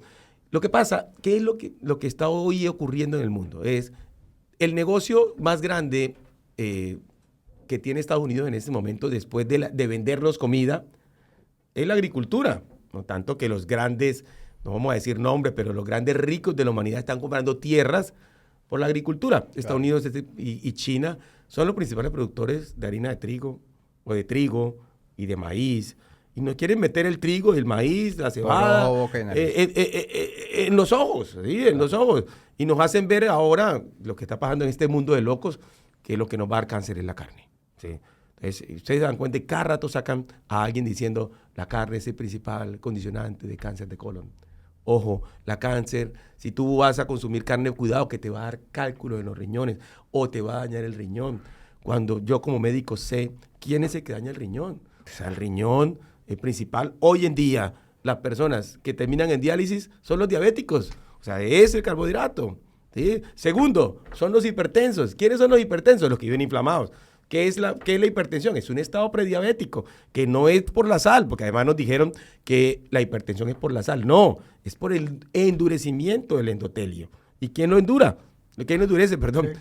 El carbohidrato, o sea, la glicación. Entonces estamos en un mundo que si no nos informamos y no sabemos escoger la información, y por eso nuestra función en las redes de forma, así sea de forma jocosa, pero de forma responsable, porque yo sé que el doctor Baiter llega y le dice, como dice, doctor Baiter quiero atraer tu atención. Ojo, escúchame estos 2 minutos.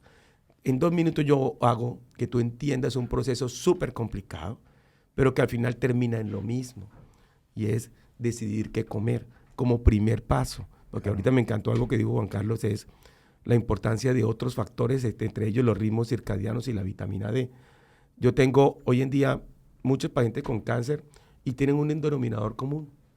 Los pacientes con cáncer, primero comen mierda, o sea, son obesos la mayoría, pero segundo, tienen niveles de vitamina D por debajo de 20. Y es que la vitamina D viene del colesterol, no comen colesterol. Pero segundo, la produce la piel, pero no se exponen al sol. No se exponen al sol. ¿Por qué? Porque es que el sol da cáncer.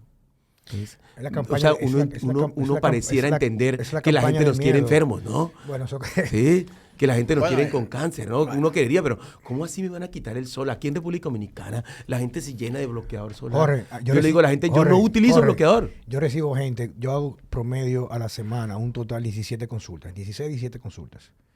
Y yo me tomo 6 meses recibir una persona con la vitamina D cerca sobre 50 o 60. Todo el mundo de 32, 28, 15, 12, casi todos depresivos, prácticamente con resistencia metabólica, porque una cosa que hace la vitamina D baja es lo que se llama el síndrome de invierno, en el cual tú entras en reserva metabólica y no flexibilidad ni optimización metabólica. No que la vitamina D en realidad marque eso, pero deja un señal a nivel de genoma de que, oye, estamos pasando hambre, estamos en invierno, vamos a guardar energía. Entonces tienes que optimizar las hormonas. Y aparte de todo eso también, estados prediabéticos hacen que tú no seas muy eficiente, ¿qué? Produciendo vitamina D aunque te pongas el sol. O sea, todo hay que tomarlo en cuenta y cada uno de esos factores, incorporarlos como factores de estilo de vida para poder tener un resultado favorable. Entonces, para resumir, estamos hablando de 2 cosas súper importantes que se han descubierto hace muy poco. 1, lo que nos sana es lo que metemos en nuestra boca. No hablemos de lo que nos enferma.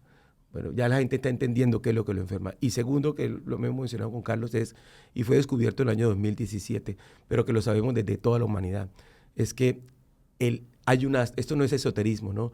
Nuestras hormonas están reguladas por el sol. Pero no solamente nuestras hormonas, sino la producción de ciertas hormonas. Cada día en nuestro cuerpo crecen 200 células cancerígenas. 200. O sea, todos los días nuestro cuerpo produce... O sea, ¿qué es una célula cancerígena? Es una célula normal que crece de forma anormal. Y está súper demostrado que nuestro sistema inmune es capaz de destruir a todas las 200 células cancerígenas. O sea, tenemos un sistema inmune que nos protege de bacterias, de virus y de células cancerígenas. Hemos vuelto mierda a nuestro sistema inmune, ¿sí? Y el sistema inmune lo volvió mierda, que nos salimos de los ritmos circadianos. Ya no tomamos el sol, ya no dormimos bien, ya vivimos estresados. Entonces, para mí, lo que meto en mi boca y el estar conectado con el sol, que aquí, a Dios gracias, en República Dominicana, el sol es todo el año. Hay países que no lo tienen, pero tienen frío, ¿no? Entonces la gente ya no se expone al frío. Los que están en los países nórdicos dicen, yo no tengo sol. Digo, vaya, salga desnudo, coja el frío, métase en el lago, ¿sí? Porque para eso le dieron el frío. El frío es el condicionante del sol. O sea, yo no tengo sol, pero tenga frío. Pero entonces la gente quiere vivir con calefacción o quiere. Entonces, es muy importante que la gente se conecte con lo básico, ¿no, Juan Carlos? Con lo que nos dio la naturaleza. Y es volver a nuestros inicios, es lo que le estamos diciendo a la gente. Me interesa mucho conocer, y yo sé que vamos a estar muy alineados, pero que lo discutamos aquí. ¿Cuáles son sus recomendaciones en torno a estilo de vida?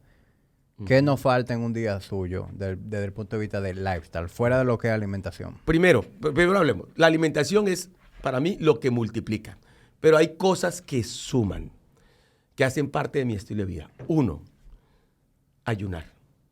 O sea, y yo no ayuno de forma consciente, ¿no? Yo ayuno de forma inconsciente. Y eso, Juan Carlos y yo lo tenemos súper claro. Y es, yo me voy, mi primera comida del día generalmente la hago después de mediodía. Entonces, ya con eso, para mí. Segundo, yo todos los días hago ejercicio. Cualquier tipo de ejercicio. Pues yo hago, obviamente, Ironman, entonces, mucho ejercicio aeróbico, pero también me preocupo de tener buena masa muscular. Porque para mí, la vejez es la pérdida del músculo. No hay nada que hacer. Entonces, hago ejercicio en ayunas. Ya dije, para mí, las 2 principales estrategias. Tercero, yo todos los días tengo que tomar el sol. Y yo invito a la gente que si están trabajando, vayan y mejor dicho, se quiten la camisa, almuercen sin camisa en un parque en el sol. Entonces, yo tomo el sol 20 minutos al día. Me acostumbro a ver rayos infrarrojos. Los rayos infrarrojos, especialmente en el atardecer, son lo único que hace, eso entran por la retina, de la retina pasa al núcleo supraquiasmático en el hipotálamo y hace que yo comience a apagar las hormonas del estrés y comience a aumentar la producción de melatonina en la glándula pineal. O sea, es un efecto que la gente ya perdió porque vivimos con estas luces blancas. No, ya no tenemos fogatas en la noche. Ya no hacemos fogata. Entonces, yo me preocupo siempre, me quito las gafas y a las 6 de la tarde trato de coger 10 minuticos rayos infrarrojos. Eso es un efecto cerebral impresionante que me va a ayudar a dormir bien. Y dormir, pero yo le digo a la gente, dormir no es el resultado de poner la cabeza en la almohada. Es el resultado de la relación que tuve con el sol en el día y de mi alimentación. Y para mí dormir bien es fundamental. Y yo soy de los que digo, o sea, si usted mira gente que se muere fácilmente, hoy con eso que durmamos 4 o 5 horas al día es suficiente, que nuestro cuerpo se adapta. No, nosotros necesitamos dormir más de 7 horas. Eso ya está súper demostrado. O sea, 7 horas es lo mínimo. Entonces, porque en esas horas es cuando yo me reparo. Y la reparación es de tiempo. Entonces, si yo duermo bien, produzco hormona de crecimiento en la noche. Si yo duermo bien, produzco melatonina en la noche. Si yo duermo bien, y la melatonina es una hormona antioxidante. Entonces, es un balance, ¿no? Pero no es un balance energético. Es un balance entre la comida y mi estilo de vida en el día. No sé qué piensa Juan Carlos de lo que acabé de decir. Sí, o cómo es tu ritmo. Es que mira, que prácticamente... Es muy prácticamente igual, yo sé, ¿no? Prácticamente vamos en el mismo orden. Sí. O sea, yo llego al mediodía a casa, por ejemplo, busco a mi hija, de una hija pequeña de 3 años, la busco, y ella comemos juntos cerca del mediodía. Y yo me tiro en ropa interior en el balcón, que el sol me da arriba, 20, 25 minutos solamente, 3 o 4 veces a la semana, a veces no me da tiempo. Me baño, arranco a dar consulta a 2 y media de la tarde hasta las 7 de la noche. Aún todavía mi nivel de estatus no me permite a lo mejor hacer ciertas cosas de forma perfecta, pero yo trato de apostar a mejorar o la progresión, no a la perfección. Yo lo que sí tengo un principio básico, es que un cuerpo sano, metabólicamente hablando, que duerme bien, que no dormir, es uno de los principales trastornadores de los perfiles hormonales de nuestro cuerpo. Digo siempre, come con hambre. El cuerpo nunca se equivoca.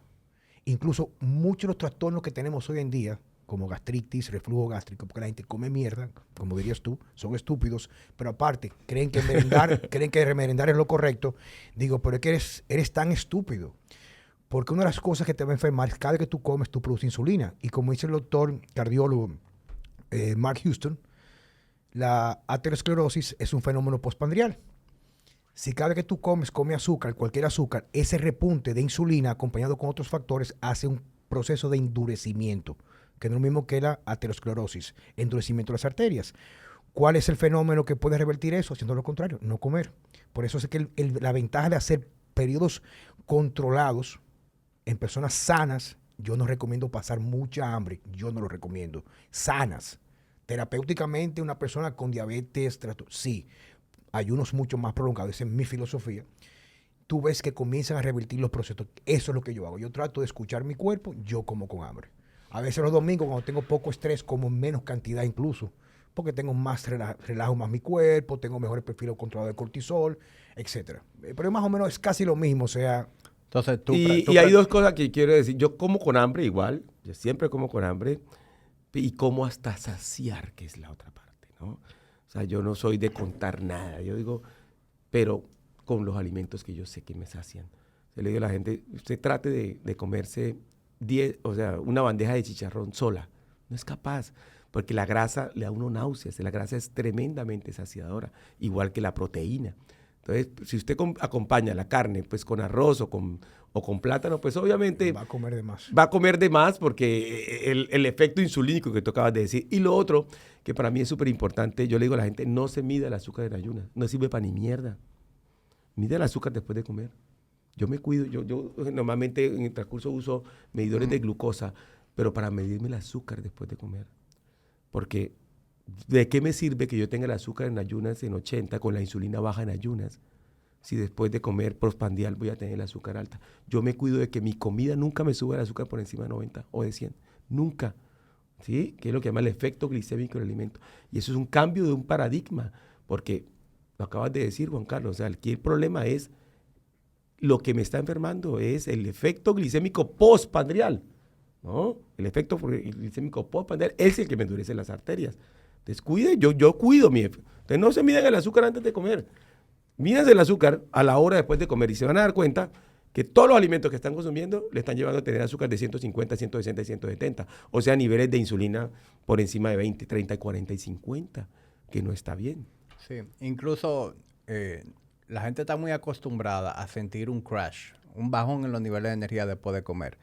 Incluso en la cultura dominicana, eso es algo que se busca. La gente busca sentir Amemase le llamamos. amemase después de comer y tener que tirarse una hora a dormir para poder seguir funcionando. Y me encanta y eso no es natural. Nosotros deberíamos sentirnos energizados después de comer. ¿Cuál es la mejor forma de tener energía? Yo le digo, cuando hoy que te digo, tengo toda la mañana de entrevistas, le dije, hoy me voy en ayunas. Claro. Me voy en ayunas.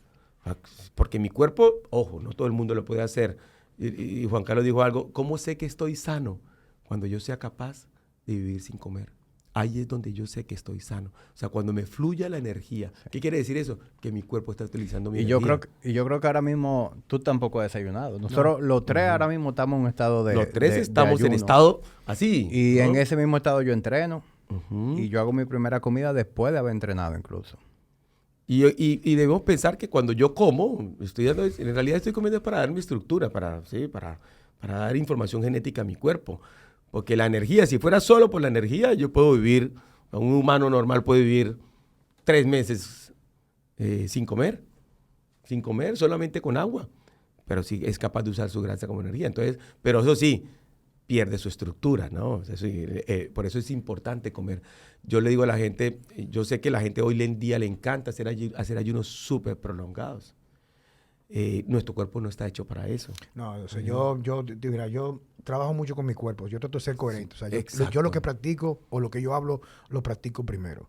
Y yo me he dado cuenta que cuando yo hago ayunos muy prolongados, quizás el primer día me siento muy bien, al día segundo, pero el tercer día me siento como una mierda. O sea, siento marcadores que automáticamente, casi las primeras proteínas que se van a catabolizar es el colágeno. Tú comienzas a envejecer, yo tengo ya 50 y pico de años. 54, ¿Tenemos? 54. Ya, tenemos la misma. Bueno, 54 también. Entonces, cuando yo veo que dejo de comer, porque supuestamente son muy buenos para la salud, digo, pero es que no me estoy sintiendo bien. O sea, yo pierdo fuerza, siento que me estoy demacrando. ¿Por qué? Porque la idea es preservar el cuerpo. Ahora, cuando tiene un cuerpo, como dijimos al principio, mal construido, dañado metabólicamente, cargado de basura, súper inflamado, quizás ayunos terapéuticos controlados podrían ser una estrategia muy buena terapéutica para restablecer poco a poco la flexibilidad metabólica. Pero, sí, estamos totalmente de acuerdo, pero debemos recordar que o sea, hoy la gente lo como, es como moda, ¿no? Es una pelea contra el reloj. Y el ayuno es un fenómeno estresante cuando dura más de un día. O sea, nosotros debemos estar acorde con los ritmos circadianos. Yo le digo a la gente, bueno, si quiere comer 1 o 2 veces al día, coma, pero de día, no coma de noche, ¿no? O sea, nuestro cuerpo está hecho para comer con la luz del día, no para comer en la noche. ¿Yo para qué necesito energía para ir a dormir? No, todo lo contrario, eso me quita el sueño. Entonces es muy importante saber establecer no solamente las comidas, sino porque el ayuno llama intermitente, ¿no? Porque se debe hacer de forma intermitente, ¿no? Sí. No es una estrategia para hacer todos los días. Ahora bien, si es de forma inconsciente, a mí no me da hambre, como dice Juan Carlos, pues yo no como. O sea, ¿por qué tengo que comer de forma obligada? La gente me pregunta, doctor Baiter, ¿cuántas veces al día voy a comer? Digo, su cuerpo le va a decir cuando necesita comer, no se preocupe. Antes comías, yo le digo a la gente, en la fase 1, trata de comer 2, 3 veces al día, mientras que ya tu cuerpo después ya esté adaptado y flexible, él te va a decir cuándo comer. Yo diría que mientras más converso con ustedes, son más los puntos en común. Sin embargo, estoy viendo hay una diferencia entre lo que es ese timing de la comida. Yo veo que el doctor Baiter prefiere que lo que se coma en la última parte del día sea mínimo. Pero Y yo sé que... Pero yo te tengo la respuesta. Ok. Yo tuve ahora mismo, por ejemplo, un congreso de medicina funcional en Dallas en octubre pasado y prácticamente además habló de ciclo circadiano y melatonina.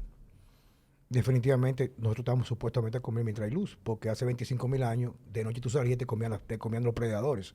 Ahora hoy en día tú no le puedes decir eso a una mujer dominicana que tiene 2 trabajos, es madre soltera, que trabaja hasta las 9 de la noche, 8 años, que tiene que comer cuando llega a su casa. Entonces tú tienes que hacer lo mejor con lo que tú tienes como herramienta día a día. Okay. Ahora, ¿qué es mejor? ¿Qué es mejor? Vas a estar comiendo mierda, galletas, capuchinos, chocolates, jugo el día entero y comiendo basura, que a lo mejor nada más hacer 2 comidas, aunque la última sea cuando tú puedas hacerla.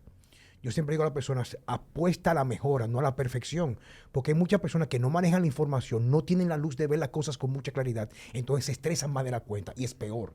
Tú tienes que hacerlo con lo que tú puedas. Pero siempre digo, escucha tu cuerpo, porque tu cuerpo siempre te va a hablar. Y muchas veces que yo lo utilizo como algo de forma terapéutica, yo utilizo manipular a veces los neurotransmisores con los macronutrientes. O sea, lo que son los ayunos, la comida alta, las proteínas altas en tirosina, aumenta mucho la dopamina para actividad física, ese tipo de cosas. Y yo sé que muchas personas con trastorno del sueño, en la primera fase, que no tienen no tienen capacidad de dormir de forma correcta, yo utilizo o prescribo carbohidratos estratégicos en las noches para eso mismo, inducir la producción a través del transporte ay, Dios mío, bueno, para producir melatonina, a través del triptófano, puedan dormir. Y yo lo utilizo. De la serotonina. Sí, o sea, triptófano, serotonina, melatonina. Aunque en realidad la melatonina depende mucho más de la luz. Depende.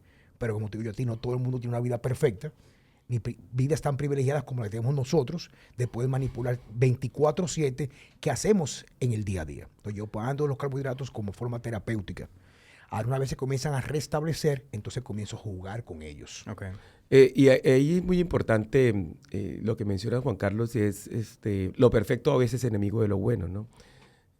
Yo soy muy estricto para dar el mensaje y yo doy el mensaje al 100 porque yo sé que la gente va a tomar el 80, ¿no? Y lo bueno de Juan Carlos es que Juan Carlos le da la opción, pues, ¿qué le decirle? Te voy a ayudar a que no sea tan difícil el mensaje que te está dando cualquier persona, ¿no? Pero es importante que la gente hoy en día se entienda que ¿qué es lo que está diseñado en nuestro cuerpo? Nuestro cuerpo hormonalmente está diseñado para poder metabolizar los alimentos en el día, ¿no? En la noche lo que ocurre son procesos de reparación. Lo que debiera ocurrir, perdón, no es lo que ocurre, porque la vida ha cambiado, ¿no? Pero el día está hecho para que yo metabolice y la noche está hecha para que yo repare.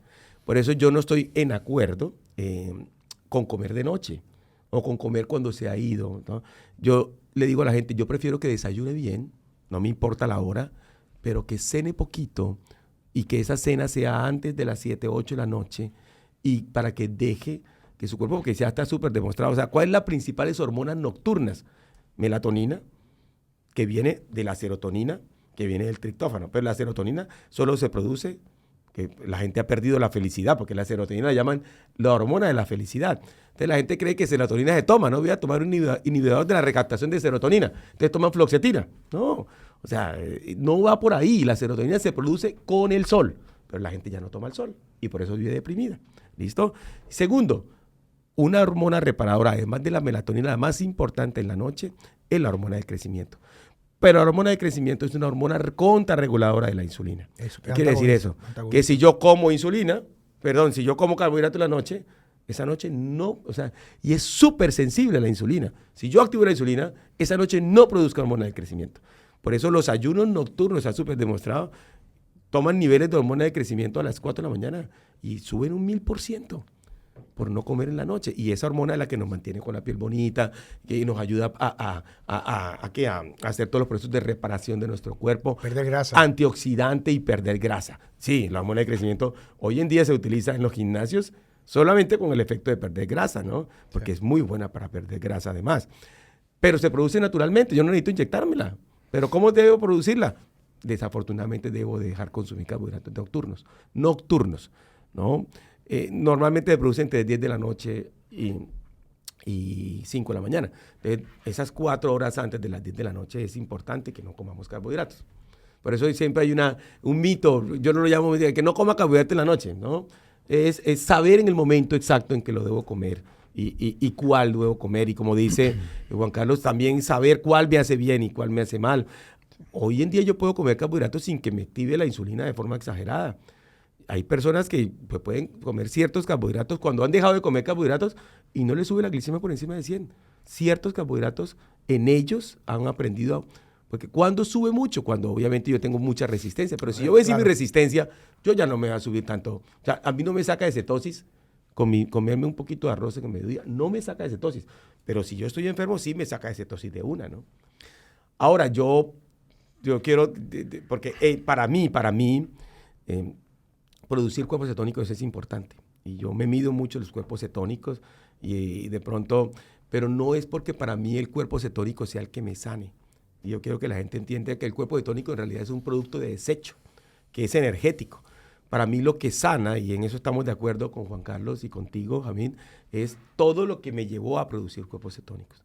O sea, es utilizar mi grasa, es tener el glucagón arriba, la insulina abajo. Eso hace que yo haga lipólisis, pero que además haga betoxidación, pero que además de eso haga gluconeogénesis. O sea, yo puedo producir mi propio azúcar. Yo no necesito comer azúcar para producirla. Mi cuerpo es experto en hacer gluconeogénesis. Y eso termina en una cosa final que se llama cetogénesis, que es ya lo final, producir unos cuerpos cetónicos de desecho, pero que son energéticos, que son energía pura. Pero yo no creo que el cuerpo cetónico es el antioxidante. Yo creo que el antioxidante es todo el proceso que llevó a que yo produjera el cuerpo cetónico. Doctor, hoy en día vemos muchas personas dándole importancia al envejecimiento. Y yo veo, tanto en hombres como mujeres, en esa búsqueda de retardar el envejecimiento, apostar a estrategias que no necesariamente son las que tienen un mayor impacto. Vemos mucho cosmético, vemos mucho Botox, pero realmente la fuente del anti-aging es lo que hemos hablado aquí, es honrar tu ritmo circadiano, es nutrirte correctamente, es hacer entrenamiento de pesa y proteger esa masa magra. Fíjate cómo, bueno, ustedes los dos tienen la misma edad, 54 años. Yo quisiera cuando llegue a los 54, está más o menos. Ya nos dijo viejo, ¿no? Ahí en subliminal nos dijiste viejo, a mí nos dijiste... Bueno. ¿Cuántos años tienes? ¿30? 35. Eso, bueno, te llevamos 20. Sí, pero no, honestamente yo quisiera en 20 años tener una condición física como la de ustedes. Y yo puedo estar seguro de que usted no está apostando a una cremita o... Yo te digo una cosa, y yo ahorita Juan Carlos me va a decir, o sea, para mí, ¿qué es el envejecimiento? Primero, la pérdida de músculo. Segundo, la pérdida del colágeno. Y tercero, tiene que ver mucho con la oxidación. O sea, la conformación de radicales libres. ¿Qué es lo que forma radicales libres? El oxígeno que respiramos. O sea, desafortunadamente, el oxígeno tiene que entrar a la cadena respiratoria a recibir los hidrogeniones. Y cuando yo recibo ese oxígeno, que era O2, se convierte en O2-, se convierte en el principal oxidante de la humanidad, que se llama el ion superóxido. ¿Listo? Entonces, el oxígeno que respiramos, cuando lo combino con azúcar o con glucosa, o si así sea con grasa, va a producir. O sea, es normal que yo produzca iones superóxido. Pero también puedo producir antioxidante que se llama superóxido dismutasa. ¿Sí? ¿Cómo lo produzco? Durmiendo bien. Por eso, la esencia del envejecimiento del antienvejecimiento no tiene nada que ver con cremas, tiene que ver con dejar los carbohidratos, con consumir proteínas, con hacer ejercicio de fuerza, de músculo y con tener buen colágeno y comer buen colágeno. Y obviamente en dormir bien. Ahora,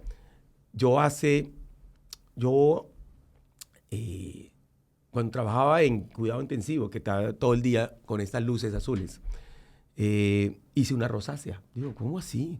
Si yo como bien, si yo no como carbohidratos, yo produzco cuerpos cetónicos, ¿cómo me puede dar una enfermedad autoinmune? Y tenía que yo me colocaba muchos bloqueadores solares y no tenía una mala relación con el sol. No tomaba el sol porque todo el día estaba en un quirófano.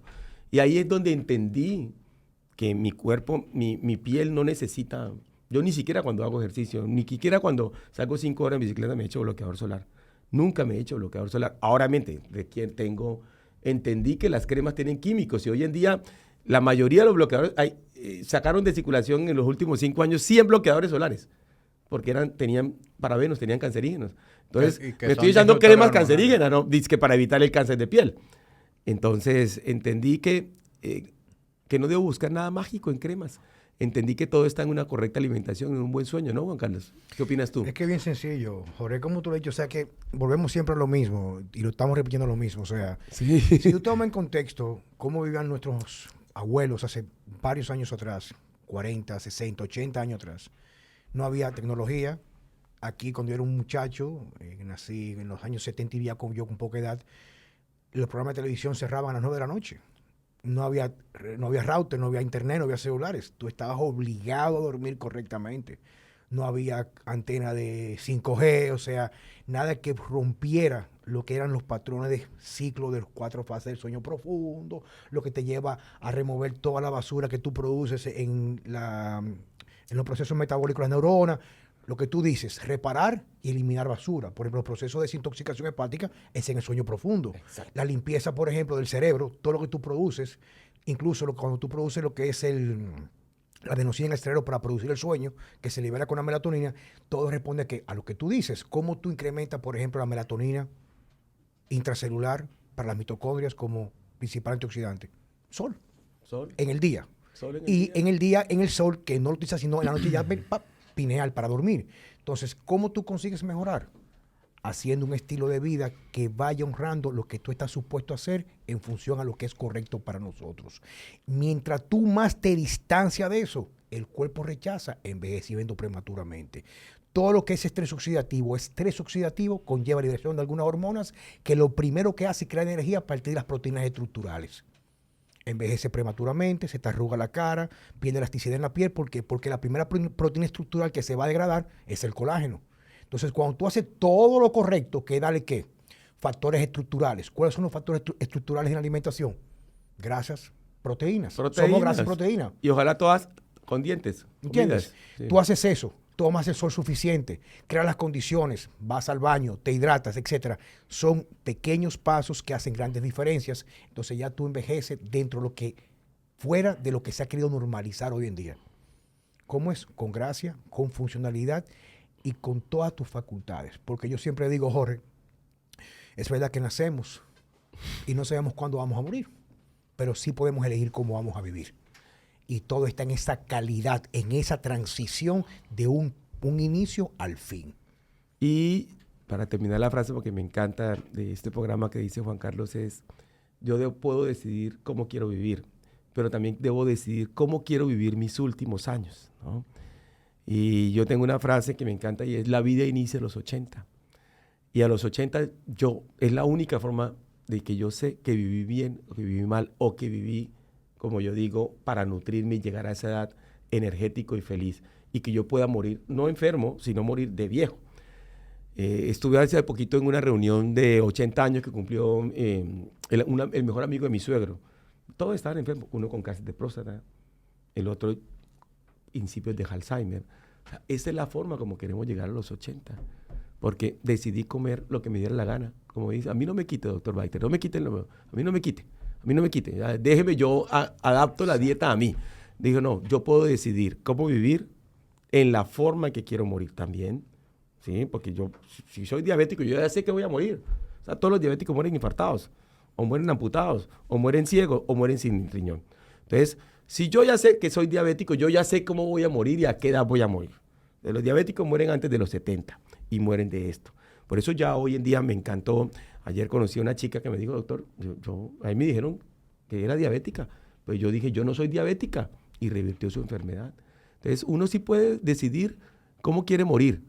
Pero yo quiero, y lo mismo quiere Juan Carlos, yo quiero llegar a viejo, no enfermo, sino energético y feliz. Y eso es lo que queremos con este podcast. Independiente. Para todo, porque llegamos a la misma conclusión y hablamos de lo mismo todo el tiempo, pero la gente no quiere escucharnos. Y es que lo que en realidad nos va a sanar es decidir lo único que no sabemos decidir. Mi cuerpo funciona solo, mis células funcionan solas, mi cerebro piensa solo, mi pulmón respira solo y mi corazón late solo. Lo único que me dieron para decidir es lo que meto en mi boca y es lo único que no quiero decidir porque significa para muchos de los que nos están escuchando dejarlo que comer lo que les gusta. Sí. Doctor, ya que estamos cerrando, yo quisiera que aclaremos un punto, que yo sé que es una cuestionante que surge mucho a la hora de apostar a estrategias como las dietas ketogénicas, y es el estreñimiento. Yo he visto a muchas personas que abandonan ese tipo de alimentación por el estreñimiento. ¿Qué usted me dice ahí sobre eso? Que me encanta el estreñimiento, que el estreñimiento es el que me dice que estoy haciendo las cosas bien. Tiene que existir un cambio en la microbiota intestinal. La microbiota es las bacterias del intestino. Y ese es un proceso de adaptación mucho más lento que producir cuerpos cetónicos. Y muchas de las personas se salen de la dieta cetogénica porque casi no hacen popó, o porque hacen popó una vez cada 2 días. Yo le digo, hagan popó, así como coman cuando tengan hambre, hagan popó cuando tengan ganas de popó. Pero la gente quiere forzar ir al baño todas las mañanas. Eso no es así. Normalmente después de 8 o 12 semanas va a haber un cambio en toda la microbiota intestinal. Y después de la semana 12 ya no existe el estreñimiento. Va a existir ahora bien un popó diferente, ¿no? Que no es el popó mierdoso que produce comer carbohidratos. Es un popó pequeñito, como yo le digo, como de cabrita. Pero es normal el estreñimiento, pero hay estrategias para poder disminuirlo. 1, hidrátense bien. O sea, el bolo sale hidratado. 2, consuman bastante grasa. Hay un error en las personas que deciden hacer dietas keto mal hechas, que es, bajan los carbohidratos, pero no suben la grasa. Si usted sube la grasa, su popó va a salir un poquito más grasoso. 3, por eso a mí a veces, especialmente en dieta carnívora, a mí me da miedo iniciar el proceso con dieta carnívora. Yo lo dejo para otra fase más allá. Yo lo inicio con verduras verdes para que no sea tan duro el estreñimiento. Entonces yo generalmente en mi fase 1 pueden consumir verduras o algunas verduras verdes que tienen fibra, ¿no? Entonces, yo no cojo la fibra de la semilla ni de nada de eso porque están repletas de omega 6. Entonces, formas de mitigar, pero deben saber que si van a iniciar un proceso de dieta cetogénica, van a dejar de producir popó, mierda, como digo yo, ¿no? Y van a comer, y van a ser estreñidos, pero el estreñimiento es, para mí no es un efecto secundario, es un efecto normal de la dieta cetogénica. Ok. ¿Algo más que...? No, eso mismo que dijo Baiter o Jorge. O sea, básicamente digo a las personas que tu microbiota, en función de cómo tú alimentas, el tipo de alimento va a alimentar una microbiota muy particular, muy específica. Cuando tú los que están matando de hambre, ellos reaccionan creando trastornos de la vía digestiva casi siempre en el colon descendente. Siempre pasa eso.